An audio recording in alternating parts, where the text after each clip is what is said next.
Well, transferring real estate is often an essential aspect of farm business plans. Now, the law requires certain formalities to effectively transfer property. However, some requirements may not be as straightforward as they seem. In order to get us beneath the surface, we've got Roger McEowen with the Washburn University School of Law joining us now with some very helpful insight in today's Rural Money segment. Thanks for joining us, Roger. So we know a real estate deed must be signed to effectively convey title. What do producers need to keep in mind when it comes to that signature? Well, good morning, Christina. Good to be with you. And yes, it is true that a deed has to be signed by the grantor to effectively convey title.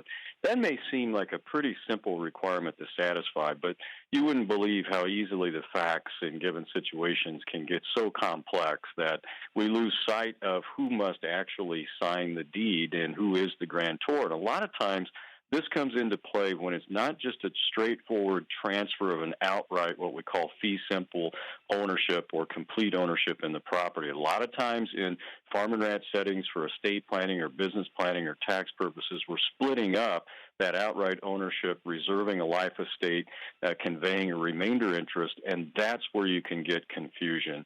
And indeed, that was the case in a recent Texas. There was a situation in a recent Texas case involving mom and dad trying to reserve an interest in a farm.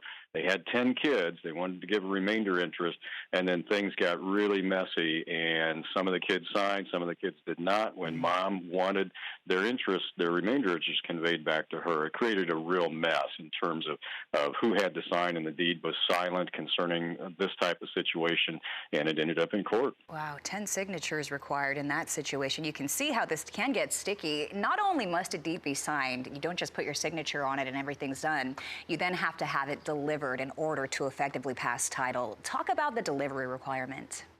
Yeah, that delivery requirement comes from Old England. Centuries ago, what happened in England was that the parties to the transaction actually met at the land and conveyed the soil. The owner conveyed a portion of the soil physically into the hand of the buyer.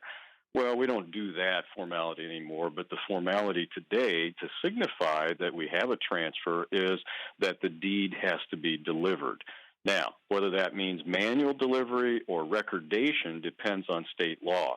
But a lot of times what farmers and ranchers like to do, particularly if you've got a grandparent, is that they want to execute a deed, put it in a safety deposit box, leave instructions to somebody else to get it out and deliver it when they die. The law says you have to have present intent to deliver at the time you execute the deed.